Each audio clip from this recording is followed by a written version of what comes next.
Kerajaan pusat dan kerajaan negeri senada dari segi nak mencari penyelesaian untuk rakyat.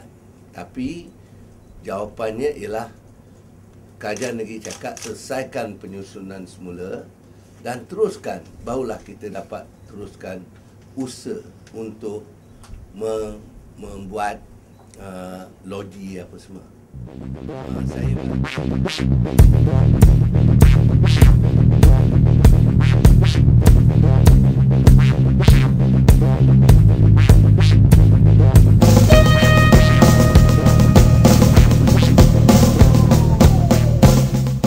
pertama ialah mengenai kerajaan pusat patut bersama kerajaan Selangor dalam isu air. Kerajaan Selangor memandang serius ugutan Menteri Tenaga, Teknologi, Menteri Air, Teknologi Hijau dan Tenaga, Datuk Seri Peter Chin Kafui, yang dilaporkan berkata kementerian akan menyaman kerajaan negeri jika isu kelewatan pembinaan loji rawatan air Sungai Langat 2 tidak diselesaikan akhir tahun. Daripada Menteri Tenaga, Teknologi Hijau dan Air, kita menganggapkan tak perlu bersikap bermusuh dengan kerajaan negeri.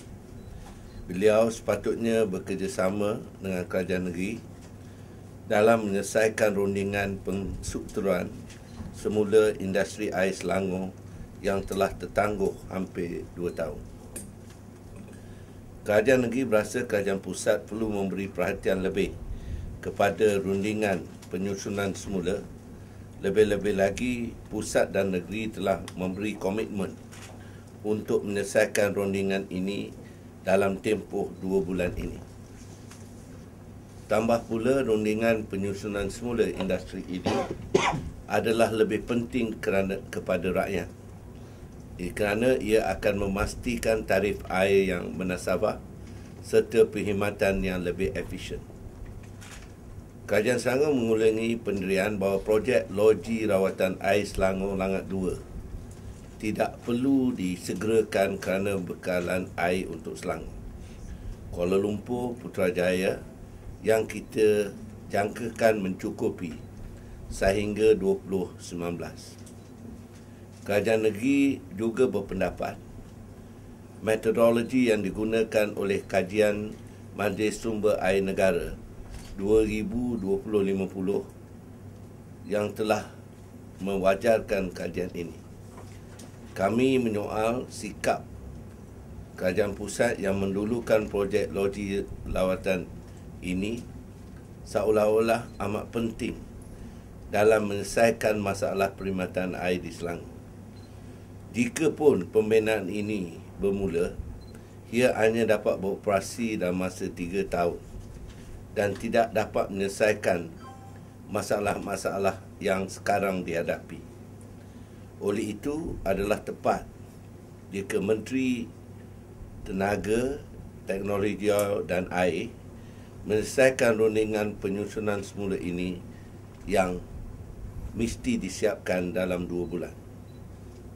Walaupun kerajaan Selangor tidak menolak sepenuhnya projek loji lawatan air ini, dan selepas rundingan penyusunan semula ini selesai, kerajaan negeri dan pusat akan terus menentukan pembinaan loji rawatan air Langat 2 dibuat semula. Dalam membuat persediaan pembinaan loji rawatan air Sungai Langat 2, Mesyuarat MNKN hari ini telah meluluskan jawatan pengarah kawal selia air yang diperuntukkan di bawah Seksyen 3 Enactment Pembakaran Air 1997. Kerajaan negeri telah mengarahkan pengarah kawal selia air, iaitu pengarah unit perancang ekonomi, untuk bekerjasama dengan kerajaan pusat dalam meneliti projek tersebut, termasuk pelantikan kontraktor-kontraktor untuk membina loji tersebut. Ini adalah satu usaha kerajaan negeri untuk mengemaskini pembangunan operasi air di Selangor. Usaha ini akan memastikan aset air milikkan kerajaan negeri diurus dan diselenggara dengan baik. Kita berpendapat bahawa kerajaan negeri adalah entiti yang terbaik untuk mengambil alih industri air di Selangor yang menghadapi pelbagai masalah disebabkan oleh syarikat konsesi yang mengutamakan keuntungan besar berbanding dengan kepentingan 5 juta pengguna air di Selangor, Kuala Lumpur dan Putrajaya.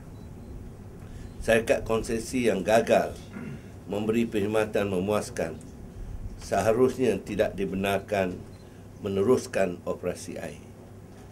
Kerajaan negeri menyeru agar kerajaan pusat memberi kerjasama demi kepentingan rakyat.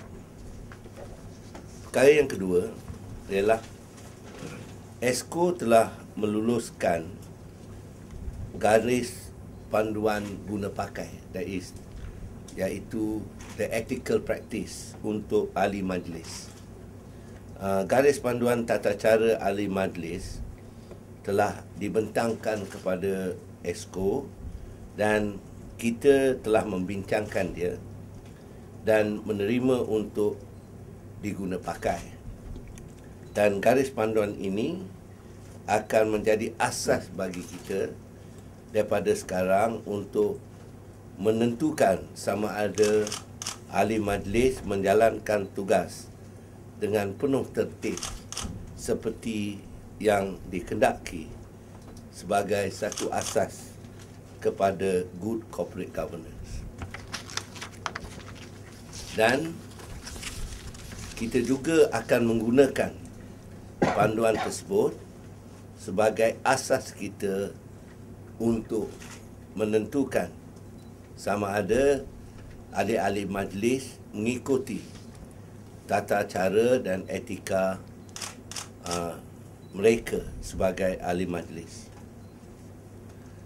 Garis panduan ini akan memberi impak yang positif terhadap ketelusan pihak Kerajaan Pakatan Rakyat PBT dalam mentadbir negeri Selangor. Mengenai aduan terhadap ahli majlis MPK Puan Hamidah Maksud yang didakwa salah guna surat sokongan, siasatan sudah dijalankan. Kita sekarang mula memanggil Puan Hamidah dan Yang di-Pertua Majlis Pembadanan Kelang untuk memberi penjelasan. Kita jangkakan minggu hadapan kita akan mengumumkan keputusan kita mengenai perkara ini.